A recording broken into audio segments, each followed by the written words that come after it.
అయ్యా, పిల్లలు ఎగ్జామ్ రాయడానికి టౌన్కి వెళ్ళాలి. కొంచెం మీ ఎడ్ల బండ్లు తీసుకెళ్తారా? ధాన్యం అమ్మడానికి వెళ్తున్నాం బాబు. బండిలో అసలు తలం లేదు, శాన కష్టం. అయ్యా కొంచెం ఆలోచించండి అయ్యా. పిల్లల చదువు అయ్యా, వాళ్ళ భవిష్యత్ అయ్యా.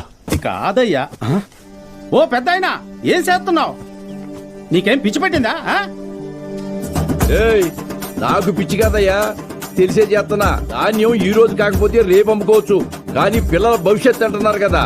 ఈ రోజు పిల్లల్ని పరీక్ష రాయించడానికి తీసుకెళ్తాం. ఆలోచించకుండా దించండి అయ్యా. రే, ధాన్యం దించండి రా.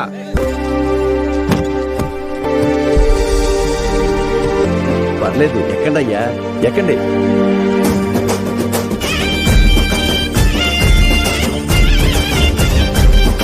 అయ్యా ఉంటామయ్యా.